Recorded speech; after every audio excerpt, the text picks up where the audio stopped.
Om Tare Tu Re Mangalam Shri Mahapani Swaha. Om Tare Tu Re Mangalam Shri Mahapani Swaha. Om Tare Tu Re Mangalam Shri Mahapani Swaha. Om Tare Tu Re Mangalam Shri Mahapani Swaha. Hello, everyone. This is the Lama Life live stream event of Lama Tsultrim Allione. To those who have been here before, welcome back and thank you for your unwavering presence. And to those who are joining us for the first time, we're delighted to have you with us. I'm Dreame and I'm connecting with you all the way from Poland. Before we begin, I want to share that Lama Tsultrim Allione will be offering her teachings in person in Europe, providing a unique opportunity to connect with her directly. For those of you in Germany, Italy, and Switzerland, and for those who can travel, like me, this is a precious chance to engage with Lama Tsultrim's guidance firsthand. I will post the link in the chat shortly, and you are all invited. And today, we have the pleasure of hosting a very special guest, the wonderful Anne Lamott, whose insights have touched so many of us. Anne Lamott is an American novelist and nonfiction writer, and she writes about what most of us don't like to think about. Anne is the author of 7 novels and has also written several best-selling books of nonfiction, including Operating Instructions, an account of life as a single mother during her son's first year, Some Assembly Required, a journal of my son's first son, and the classic book on writing, Bird by Bird, Some Instructions on Writing and Life. She has also authored several collections of autobiographical essays on faith. Her most recent book is Dusk, Night, Dawn on Revival and Courage. Anne is currently working on her next book, Somehow Thoughts on Love, that will be released by Riverhead in April 2024. Anne is also a progressive political activist, public speaker, and writing teacher. We are so fortunate to have Anne join Lama Tsultrim and all of us today. But first, let's give way to Lama Tsultrim, who will guide us in an opening meditation. Thank you so much for being here.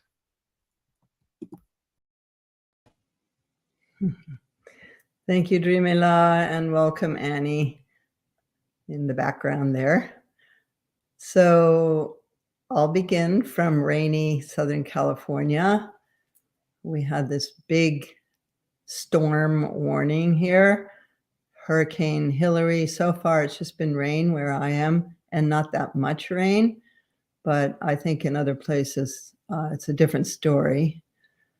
So I thought this morning to do a meditation on the spark that's in our hearts.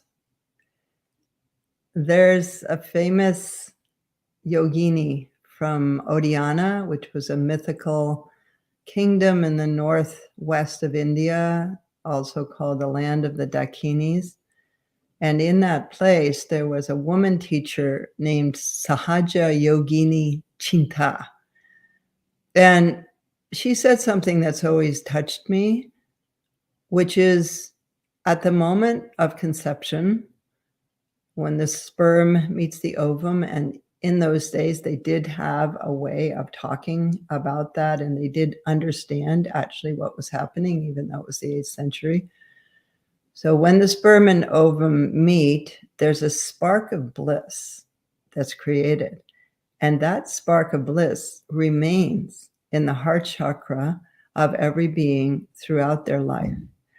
And no matter what happens to them, no matter what kind of tragedies befall them, or if they're abused, or whatever happens in our lives, that spark remains untouched, unstained, not damaged in any way. And it remains throughout our lives. And this is the spark of awakeness and bliss. So bliss is actually at our core. Isn't that beautiful? I've told this story before, and people who have trauma, who have felt damaged, who felt somehow stained by what happened to them, have felt such a healing to know that there is this spark in our hearts. So let's close our eyes and take a moment, maybe touch your heart and feel that spark of awakeness, that spark of bliss and joy that's in our hearts.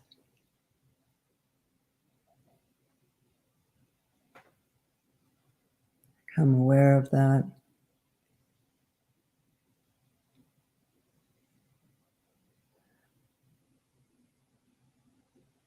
Notice how it feels.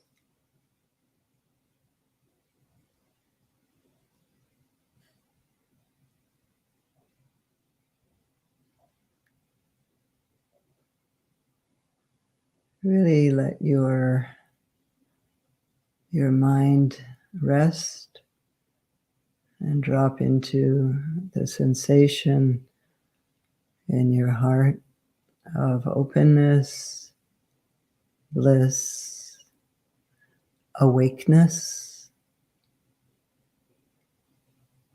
That's the source of compassion and love.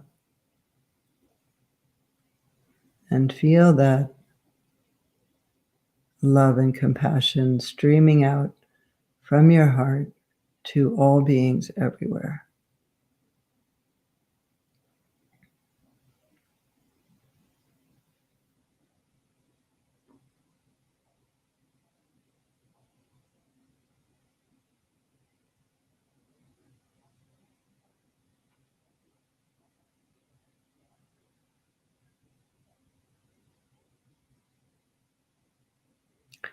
And connecting to that spark in the hearts of those beings that are close to us, whether they're our fur friends or family, beloveds. Connect with that spark in their hearts.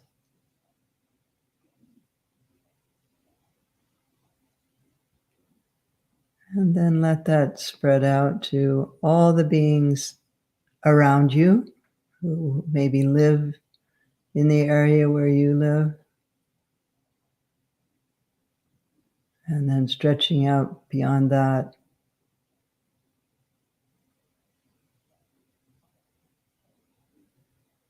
to include all beings everywhere.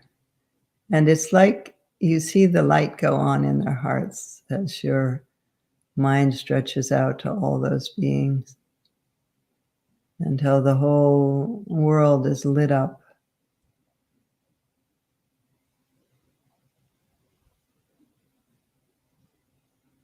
And everyone's connected.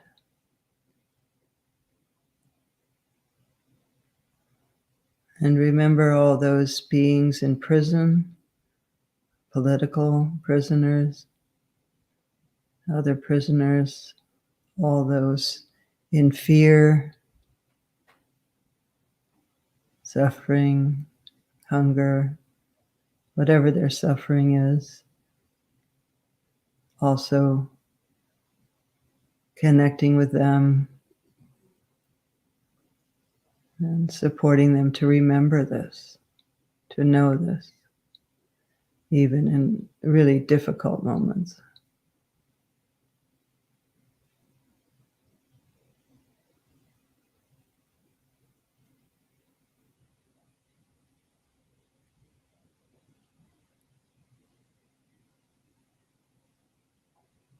And feel the spark in your heart strengthening in a way that it's suffusing your whole body.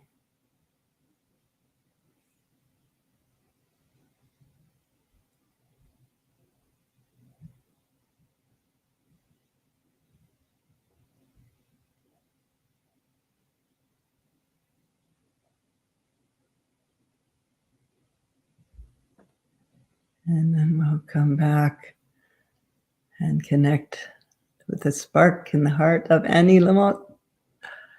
Annie, I'm so excited to talk to you and be with you this morning. I'm so happy to be here. Thank you. I'm looking at you looking down at something. What are you looking at? I am texting my husband because the dog is barking. We can't hear it.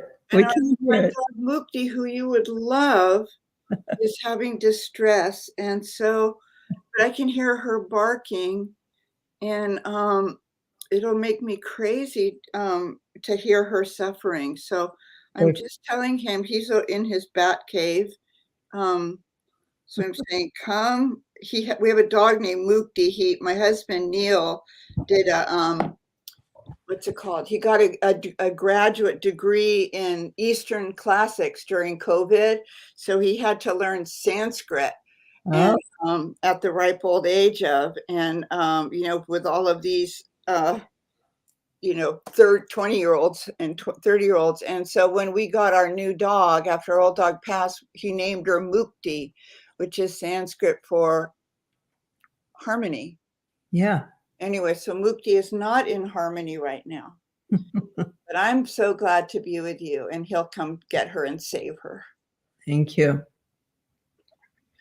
I've been enjoying your Dusk, Night, Dawn book. Thank you.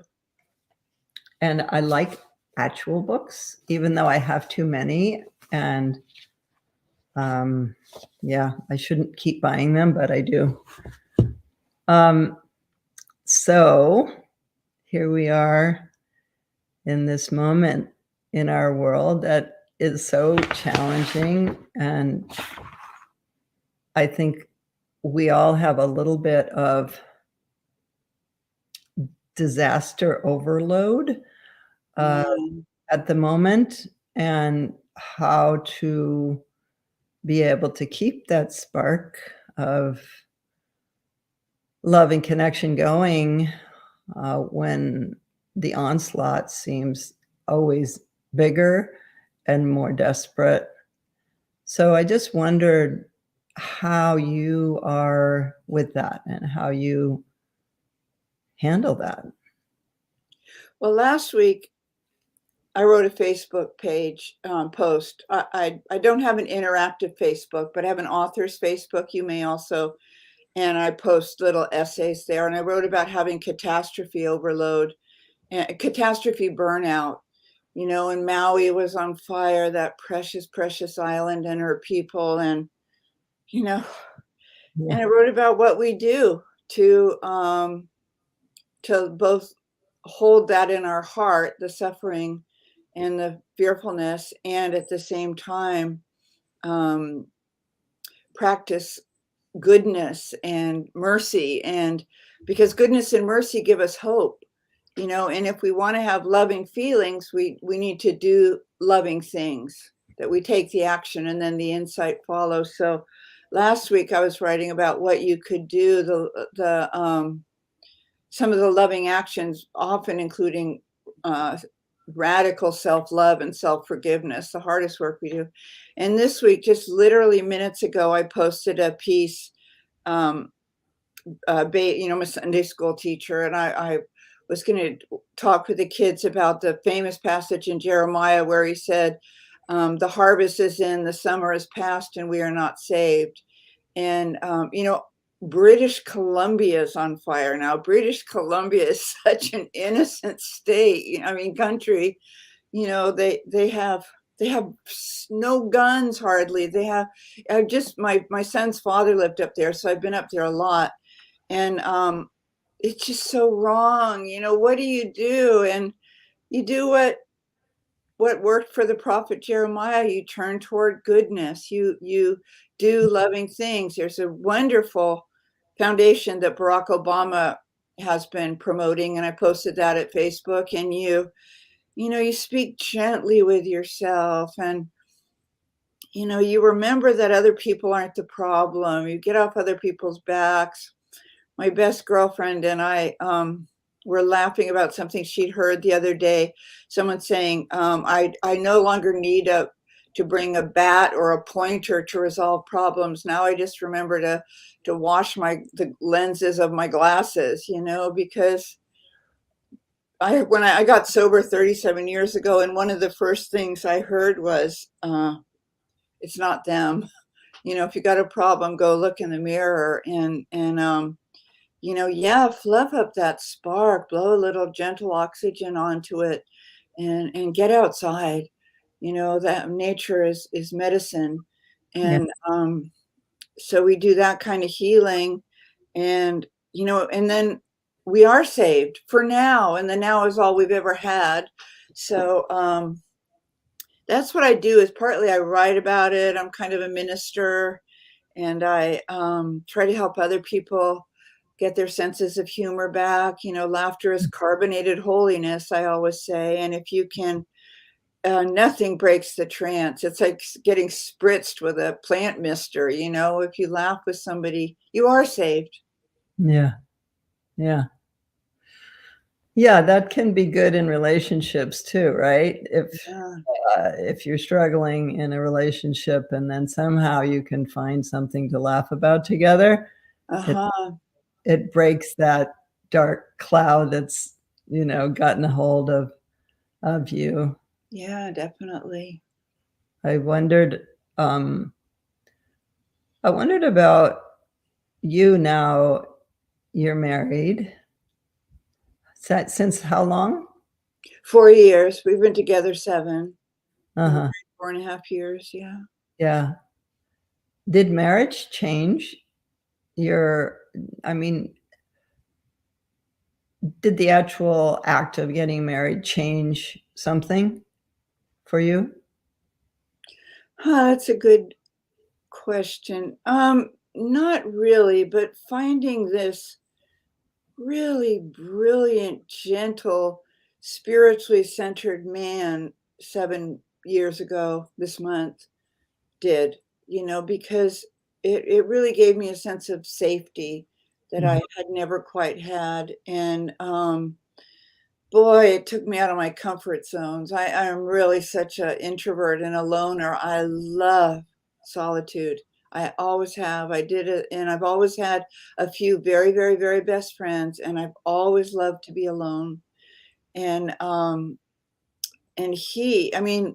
we have so much in common, and so much is very different. Like, he would go to hear live music every night, and I would probably never again go to hear live music except for Krishna Das, which I listen to really from morning till midnight. And so, I'd go once a month, and he would literally go 3 times a week.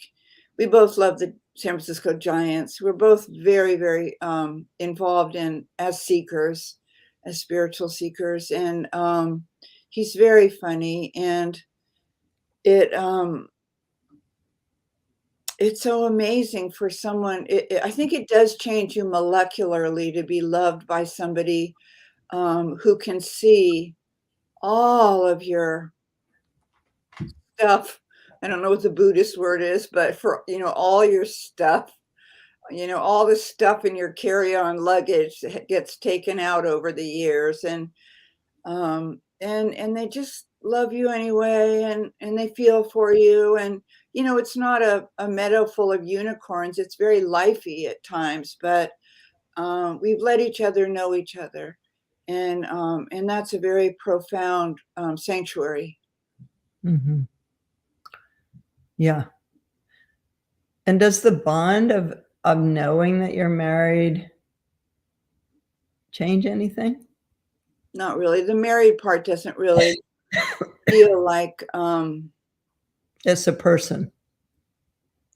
it doesn't really feel like a big thing in my being that I'm married. It was never, I mean, I did want to get married, especially when I was younger. I thought it was like what you did, and it meant that you were chosen, you know, but being chosen is an inside job. And the married part feels kind of, well, it's, you know, I'm also a senior.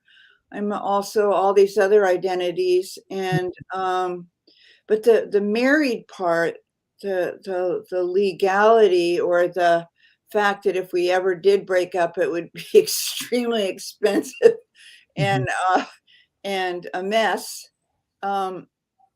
is true. But I can honestly tell you, the partnership is profound, and the married, you know, is not, to me. Yeah. Yeah. Thank you. Are you married? No, but I was for 22 years, and then my husband died very suddenly in the middle of the night Oh, at a very young age. And, hard. oh, so hard. Hardest thing I've ever experienced. Oh, yeah. And I lost a child as well. So Wow. I know what's hard. Yeah. But this was because we were partners on every level, and so in love and so close, and it was so unexpected. Yeah, so I understand everything that you just said about that safety, and I'm in a relationship now and building that safety gradually, hopefully. I wasn't for 10 years. So, yeah, it is something that when he died, when David was his name, Dave called him, and I felt just completely devastated, and like I really didn't know if I wanted to keep living, honestly. And gradually, I knew I had to.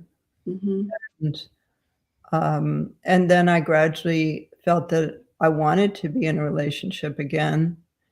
And I felt like maybe there was something wrong with me that I did. And I really wanted that, you know, and I really, I should be fine alone. I should, you know, not need this, etc. And so then I found the writing of Sue Johnson and Stan Tatkin about attachment theory.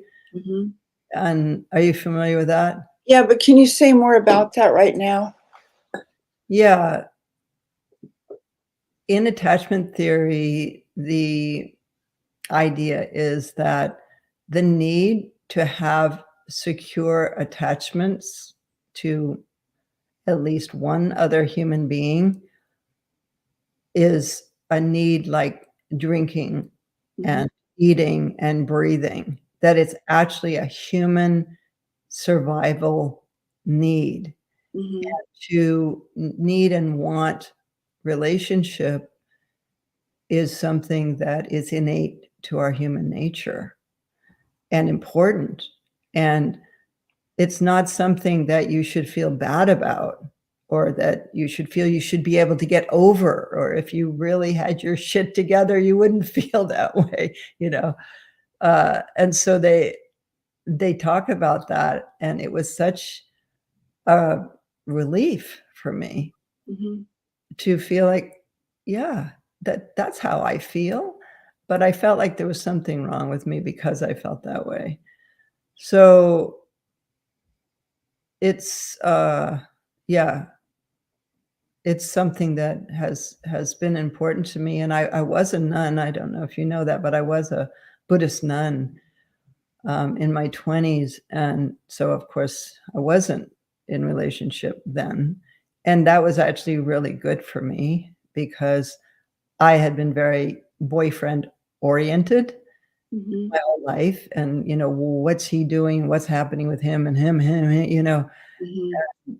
And so just to be a maiden and to belong to no man and to be just dedicated to my spiritual path was a way for me to come into wholeness within myself.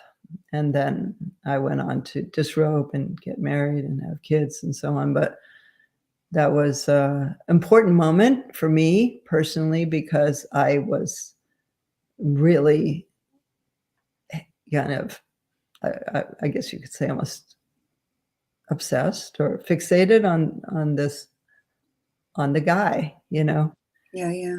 and yeah, so that was important. And I think it's important for everyone to have that, well, for women to have that maiden part of themselves. Um, the maiden belongs to no man. And Mhm. maybe that maiden is, 50 or 60 years old, but Mhm. just that state of wholeness within yourself, Mhm. which sounds like you have that you have that comfort in being alone, that you actually enjoy it. Mhm. I always have. And yeah, I had what you have. I mean, I would call it an addiction in my case. There's a profound book. I think I read for the first time 25 years ago by Pia Mellody called Facing Love Addiction. And in it, she describes the people like me who needed that constant affirmation and pet me, pet me, pet me. And do you still love me? Oh, and needed the affirmation. But people like me always picked the avoidance addict or the guy who withheld because I was getting the intensity in my life through the relationship. And he was getting his intensity from the workaholism, outside the relationship. And so it was the most life-changing book I can think of off the top of my head. That she talks about this pie chart. I'll just tell you really briefly. A pie chart. In the first slice of the pie, the love addict me and the avoidance addict meet, and they fall in love, and it's great, and they have so much in common, and and they're in bed a lot, and they're in joy, and they're in trance, right? It's a trance, which I love as an addict. And everything works fine. And then in the second part of the slide, the person like me needs a little more, leans on them, wants them to check in a little more. And this is a problem for them because they get high on the avoidance. And then in the third piece of the pie, it's becoming an issue. I'm feeling frantic. I am just needing him to check in with me more. And if several hours pass and he hasn't returned my call or text, my pulse is racing, blah, blah. And he's getting high, right? From the power of kind of watching me getting a hit, kind of a sexual hit from feeling this energy. And then in the fourth part of the pie, things fall apart, they break up, the love addict falls to pieces, the avoidance addict feels this incredible relief that she's off his back. But the love addict has been doing love and relationships and best friends. Always, right? You always had best girlfriends. And I did anyway. I always had like a totally intimate community. I had that. The avoidance addict didn't, because he does withholding as a way to get high, and avoidance and armor. And so they break apart. And then in the fifth part, the love addict is crying and feeling her grief and being comforted, and it's a nightmare, but she's doing the work, right? And for the avoidance addict, he's noticing this horrible silence, that no horse hoofs chasing down the alley. Come back, I can't live without you, right? So what does he do? He comes back because they both have the same issue, which is the terror of being alone, and the terror of intimacy. In recovery, intimacy is into me, I see, and that's Yes. scary. So they get back together, and they end up in the first slice of the pie where everyone's in love, and you're jamming, and you're in bed all the time, and you're flooded with endorphins, right? And if you don't break that cycle, you just keep going through over and over again. So That sounds familiar. huge life changer for me. Yeah, I love that. I just read that in Dusk, Night, Dawn. Intimacy is into me, I see. Mm-hmm. That's so profound. So I wanted to shift to another subject, Sure. which is writing. Mm. I'm working on a memoir, and I notice that you are extremely productive. And for me, I've had such a hard time finding time for it and actually moving ahead with it. And so I wonder what your writing discipline is, or do you have a time you do? What's your ritual? What's the way that you hold that process of writing? Well, Sultrim, you have this incredibly committed practice in Sangha, and I don't. I'm a mother and a grandmother. I'm in recovery. I go to church once a week. I'm a Sunday school teacher. And so, first of all, our worlds are really, really different. And I don't have much else to do on any given day except take care of the animals, go for a walk. And, I'm working, and it's always the same for all of us. I'm finishing up my 20th book that will come out on my 70th birthday next April. And it's just the same as with my first novel, which was 45 years ago, published 45 years ago.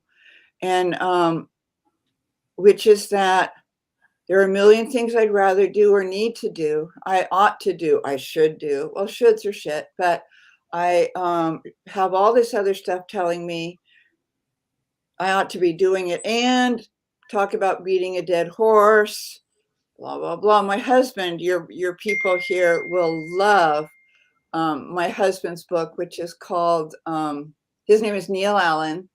His website is Shapes of Truth, but his new book from Namaste, you must know them. They're incredible. They did Eckhart Tolle. His new book is called Better Days, Taming the Inner Critic. And I think if you go to that site, Shapes of Truth, you can kind of get an excerpt or a feel for it. It's what the Freud would have called the inner critic. I mean, the superego, right? And it's that voice that we internalize at 4 and 5 years old, at 3 and 4 and 5, that socialized us, that taught us not to run into the street. It kept us safe. It kept us small, taught us not to, talk out of turn, taught us not to swim beyond where, But believe me, at 70, I have very, very good safety habits with swimming and traffic. But that voice, Neil talks about it being a parasite, and that in his work, you bring it forth and you thank it for having kept you alive, in keeping you small and worried, but that it's time you think you might want to take over. So when I met him 7 years ago, that work he does completely changed my life, because now the voices that I'm sure you hear, which is, you've been out there for years and years, you're all over YouTube, you've written your book, you who needs it, right? When I recognize that voice, now I know to say, oh, it's you.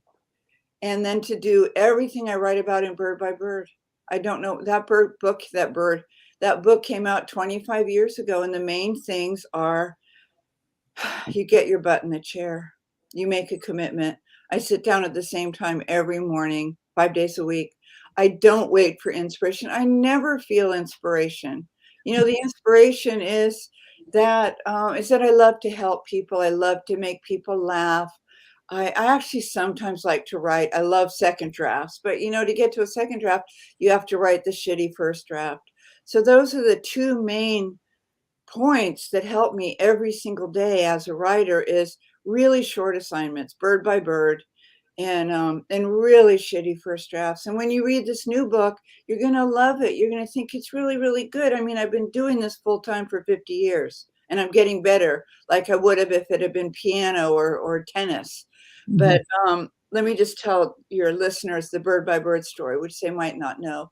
But in Northern California, when I was coming up in the 50s and early 60s, in fourth grade, you write your first research paper. Up till then, you get the paper where you draw the picture. I don't know if you had this, but you draw pictures and then you tell a story on these really big lines below the picture. Yeah. In fourth grade, you have to do research. And in California, you did two papers. One was called the Sacramento Project, our capital, and one was on birds. And so you had a whole semester to research birds, gather pictures, and then it was due on the last Monday, 2 Mondays before school ended. And I loved school. My older brother had not started the weekend before it was due, and my dad was a writer. And my older brother, who was a totally tough guy, like a hood, was actually crying because he'd had 4 months to do it. And my dad sat down with him. He got out Audubon, got out Roger Tory Peterson, the binder paper, the Brads. You're old enough like me to remember Brads as a way of collecting paper punched manuscripts, and magazines with pictures of birds. And he said, "Buddy, we're just going to take it bird by bird. You're going to study about chickadees for just a few minutes. Just immerse yourself in chickadees, and then tell me about chickadees in your own voice. And you're just going to write a first draft, and then I'm going to help you make it better. And then you're going to write about egrets, and you're going to study egrets for a few minutes and look at them and immerse yourself in them for 10 or 15 minutes, and then tell me about egrets in your own voice." And that's how all books get written. That's how all essays. I just wrote this Facebook piece I was telling you about. It's 700 words, maybe, 3 manuscript pages. And it took 2 hours. And I did it bird by bird. I had one thing I wanted to talk about, one paragraph. I had this other thing I wanted to weave in. Well, you know what it's like, where you're going to kind of shoehorn in something that makes you look so erudite or so evolved. And it sticks out, It's not organic to the material. You have to take it out. Jessica Mitford, the great writer from England, and then who lives in the East Bay, Berkeley, all her life, she always said, you have to kill your little darlings. And that what she meant was you go through the material and you take off the stuff that you jammed in because it seems so wise, or just burning a hole in your creative pocket or whatever. You just take it out if it's not natural, if it's not in the natural order of things. So as God is my witness, that is how I write every single thing. That's how I wrote this morning. That's how I wrote the new book starting over a year ago. I take really short assignments, paragraph by paragraph, and I let myself write really shitty first drafts. So, yeah. I love that. So what time do you sit down to write? 9. I sit down at 9 because I'm up early, and I'm all often in bed with my iPad and a sleeping husband, or he gets up early often too, but the kitty, my main muse. And I'm often in bed with the iPad because it's so comfortable. It's sacred space, the early morning on the bed with my big back support and the kitty. And my mind is so fresh. And I bet yours is too. First thing in the morning before the world gets its dirty mitts on you, or you start hearing news, or the texts start coming. Oh, can you do me a favor? Oh, did you hear about, And in the first thing in the morning, it's like I have a direct channel to something that is sort of so pure that I actually don't have a word for it. But I have often written, I'd written at 6:15 this morning. I started the Facebook page, and I finished, as you know, at about 9:15, right before you and I were going to get together. Yeah. But, there's no rules that are my way of doing things that would necessarily be any others. I really rely on my friends. I sent the piece off to 2 people by 8 that read for me, and I was also picking someone's brain yesterday. Oh, what do you think about, or what would be a good way to say? And then I'll talk for 10 minutes, because you can't say it for 10 minutes worth of writing, because you can say it in a paragraph. And we talk and we jam. And she says, well, what if you try this approach. I go, yeah.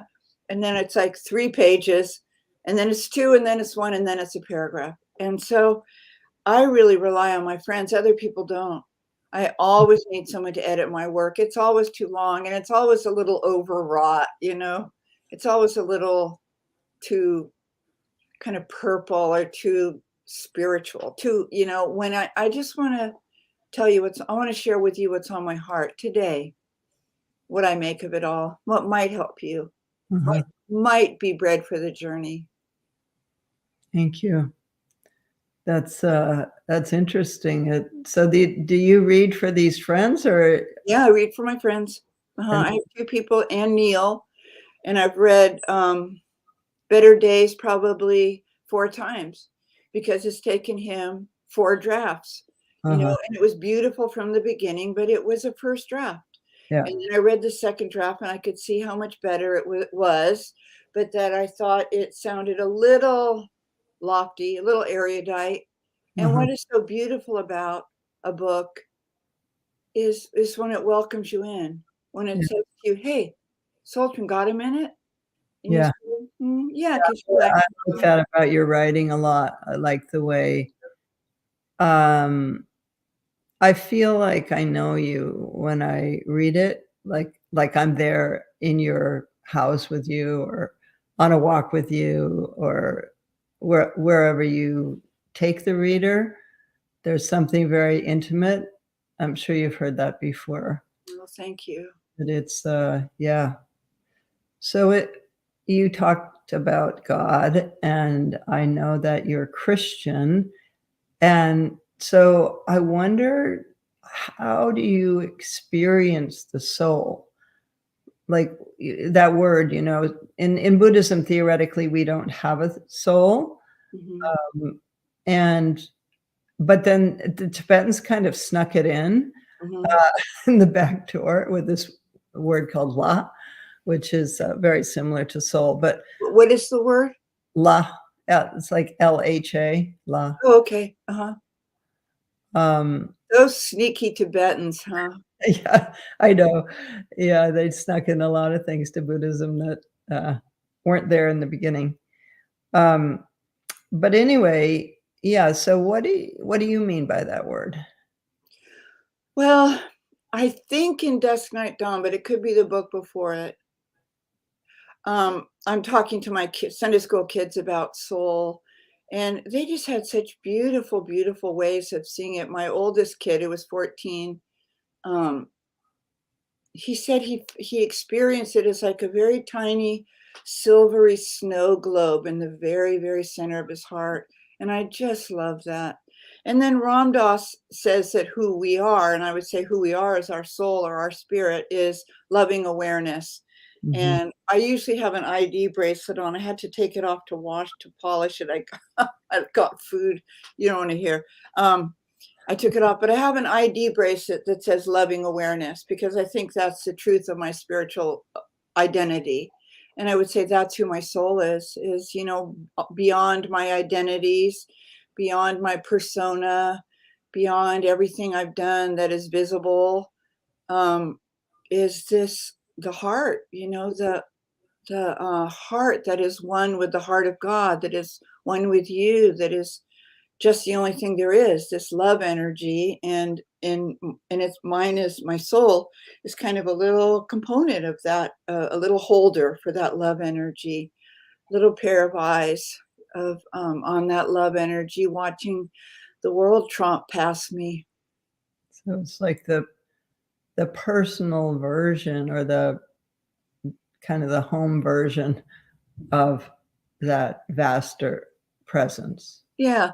In the Old Testament, the Hebrew Bible, there's a beautiful line in the Psalm, and it's deep calling to deep.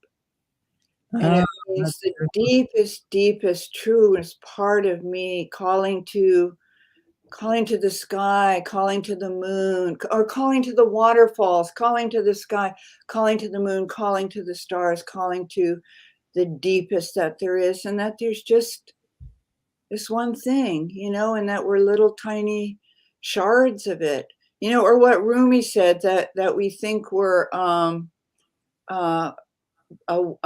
waves in the ocean, but or particles in the ocean, but we're really the ocean and particle, and I'm a particle of that energy that our friend Mr. Einstein said there is. There's only this one thing.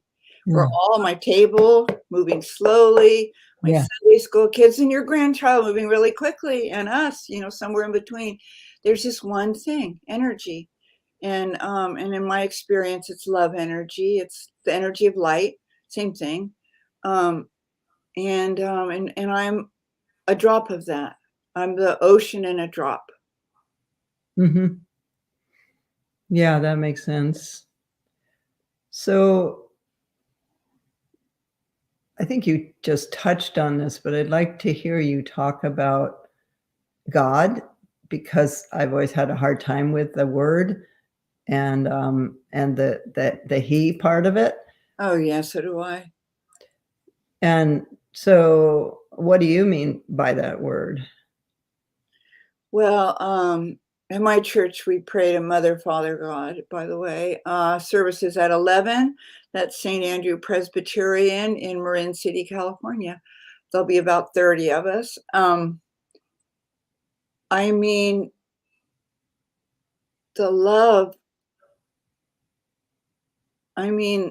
whatever brought us into creation, whatever beats my heart, whatever is the reason you and I feel that we know each other, whatever, when in recovery, when people don't want to get involved with the word God for many, many good reasons, they might, as a higher power, in order to stay sober or out of their love addiction or their food or whatever, they just use good orderly direction or grace over drama.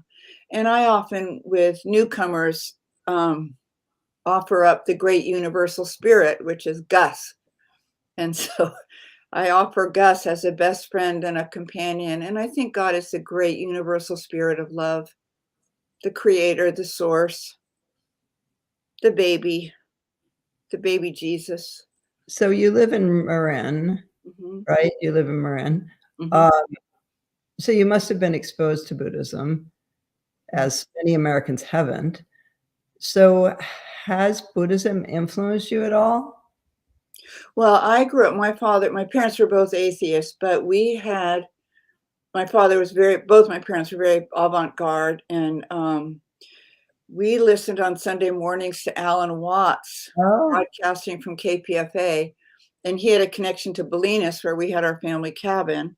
And so I was and also my father was part of a literary magazine in the 50s called Contact that was publishing the avant-gardes, and that meant the beatniks, and that meant Allen Ginsberg and Gregory Corso and Jack Kerouac. And so I was and also my father, there was Gary Snyder, there were the great poets were coming out of Buddhism. And so I was very aware of, and my father was very welcoming and embracing of Buddhism. He'd grown up in Japan, and because there was no God or spirit, my father just had the utmost contempt for Christians. So, and then I really, really always believed, I had a secret I didn't share with my family. My best girlfriend, Shelley, who I still walk with 3 times a week, her mother was Christian Science, and I grew up in this big easy chair. I spent the night there a lot with her 3 kids and me, and she would read, scripture, and it would kind of burble over me. Or she'd read Mary Baker Eddy, who, Mrs. Eddy is the mother of New Thought. She is from whom all new thought springs, Anyway, and so I got that, and she thought I was a beautiful and perfect child of God, which I wasn't hearing at home. I mean, my parents were very loving, but they were very determined that we be, excellent achievers, the highest possible achievers, and that destroyed me. I was raised, we worship perfectionism.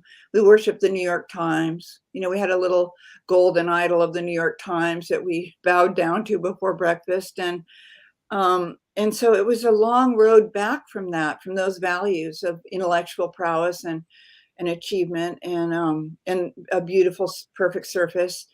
And so I dropped out of college at 19, and then no matter what I was doing, which was trying to become a writer mostly, I was pursuing a spiritual life, and I tried with every ounce of my being not to be a Christian. And so I became just enamored with Buddhist writing and with Ram Dass, who was a huge part of my 20s and who wrote so lovingly about the Buddhists. And then it's right after I got sober in 1986, I became friends with Jack Kornfield. So he's been kind of, I'm his Jesus girl and he's my Buddhist bro.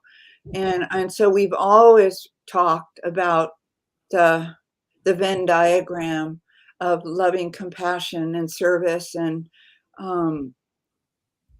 we really make each other laugh, and we've walked forever on the trails of Marin. So yeah, I mean, I've always just known how profound and nourishing the Buddhist tradition was. And I've had a lot of Buddhist friends in my life. We have Buddhists in recovery, and sometimes, you just stop. You learn at some point, I didn't know this as a child, but figure it out is a bad mantra.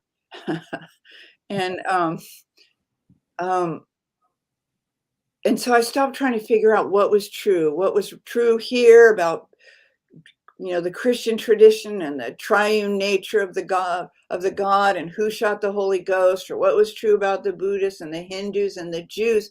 I mean, all of them have had a really huge, profound influence on the woman I became. And then finally, about a year before I got sober, I was going over to this funky little church because I could hear the songs of the civil rights movement, which my parents had been really involved in. And that's the music I grew up on, was Pete Seeger and Joan Baez and the Weavers, and We Shall Overcome and Swing Low, Sweet Chariot and We Shall Not Be Moved. And I heard it. I was savagely hungover, and I went over there, and I little by little decided to stay. And that was 38 years ago. So I've been sober 37. So I sort of had this gap year at St. Andrew where I smelled and I was hungover and bulimic and, cranky. and that was where I found a home. Wow. So you became a Christian out of rebellion. Well, it wasn't. Well, you know what? Here's what I would say. Let's say grace is spiritual WD-40. The movement of grace in our life. There's something, a little fresh air, something unclenches us. Yeah. Something helps us notice how angry we are. We thought we were just right, but it turns out we were really angry. And we start to share that, and it unclenches us. Mm-hmm. And that's one way that the movement of grace moves through my life. And another way is the dark night of the soul. And it's running out of any more good ideas, And in my family, we worshiped good ideas. And in 1985, when I got involved with this church, it was a dark night of the soul. I was popular. I'd already published 3 books. I was born and raised in Marin. Everyone I love is here. My aunts, my uncles, my mom, my brothers, my very best friends, everything was here. But my soul felt like Swiss cheese, and I just kept trying to shove stuff into those holes to fill it up, and the holes just get bigger. And I was at that point where I didn't have any more good ideas. And I started to do that radical work of surrender, of putting down my weapons and coming over to the winning side, which was people in what Martin Luther King called the precious community, in which your life is based on. And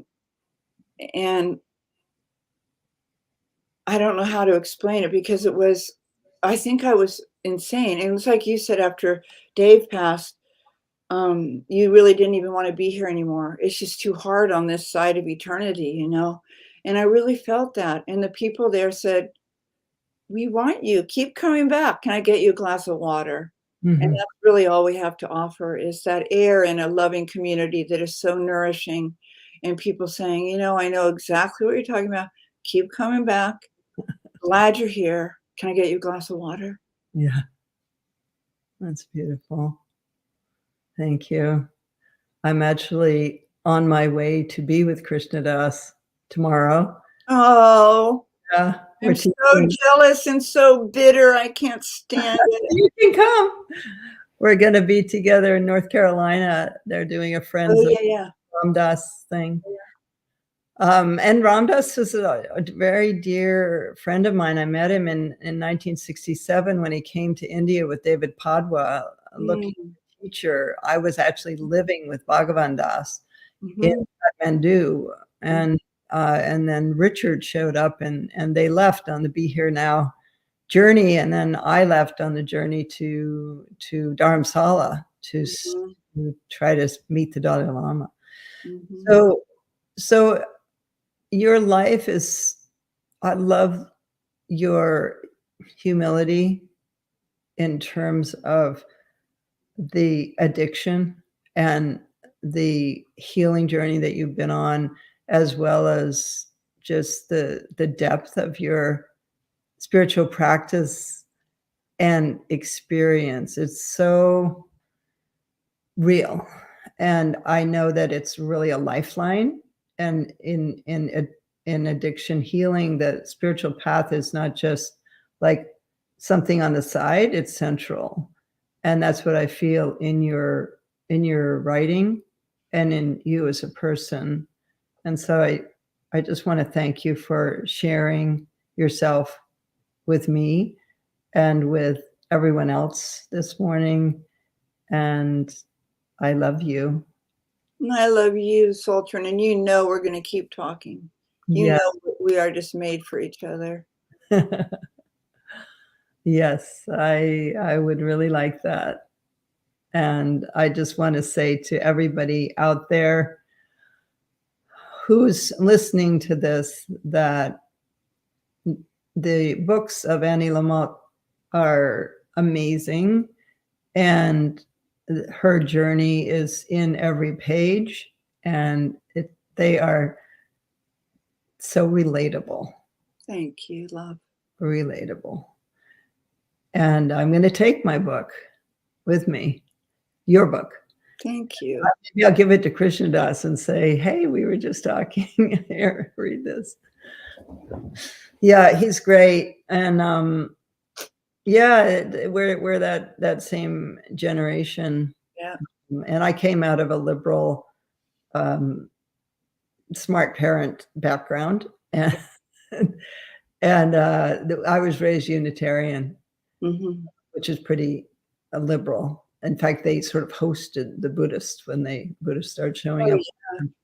We always said that Unitarians are atheists without the courage of their convictions. I love the Unitarian Church, by the way. Yeah, it's pretty cool. Oh, it's so beautiful, so welcoming, so gentle. And, you know, I've been studying the roots of American Buddhism recently, and goes back to two women, actually. And one of them was connected to the Unitarian Church. Actually, they both were, or the sort of branch out of the Transcendentalists, you know, that came out of the Unitarians, that Thoreau and Emerson were part of that. But they always get all the credit. And actually, there were these two women who were there at the very beginning, and yeah, they were important voices of the connection of that Unitarian vision with nature, which is what the Transcendentalists taught. So anyway, we won't get into all that right now, but let's go out with a little meditation. Okay. And let's send our sparks out to all those beings who are being affected by this weather that I'm in right now, and all the imbalances that are happening on the earth because of our human breed Mhm. and touch into the body of the goddess that we sit on and stand on and spring from, and thank her for her support, her beauty, her never-ending generosity. And let's touch in on gratitude for each other and gratitude to be here at this time as witnesses and as beings who are doing our best to make it better for everyone.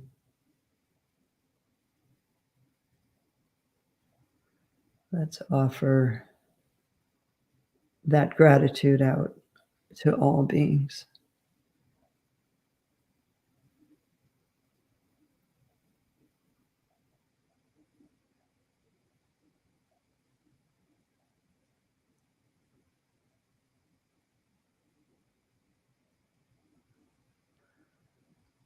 Thank you, Annie, so much for being with us. Thank you, love. I'll be thinking of you all day and holding you in my heart and traveling mercies. Thank you. And see you again. Yes, Okay, love. lots of love.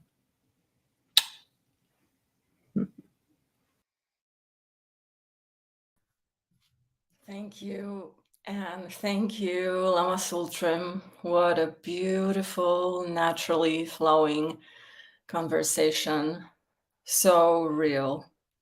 Thank you for these profound insights, candid reflections, your unique perspective, your wisdom, your generosity in sharing your time and thoughts is so appreciated.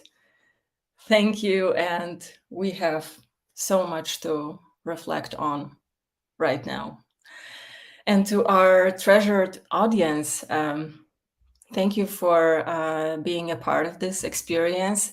Thank you for your beautiful comments just now. Your presence is always deeply valued, no matter if you connect with us live or later through the recording. We will be back next Sunday at 9 a.m. Pacific time. And now, following the tradition and going all the way back to the time of the Buddha 2600 years ago, you have the opportunity to make an offering of Dana to Lama Tsultrim. Dana is a Pali and Sanskrit word that means generosity, and it creates an auspicious connection of interdependence between teacher and student. If you would like to offer Dana, please follow the link you will see in the chat in a moment. Thank you so much, everyone. May we meet again and again on the path, and may all beings benefit everywhere. Om tare tu re, Mangalam Shri Mahapani Swaha. Om tare tu re, Mangalam Shri Mahapani Swaha. Om tare tu re, Mangalam Shri Mahapani Swaha. Om tare tu re.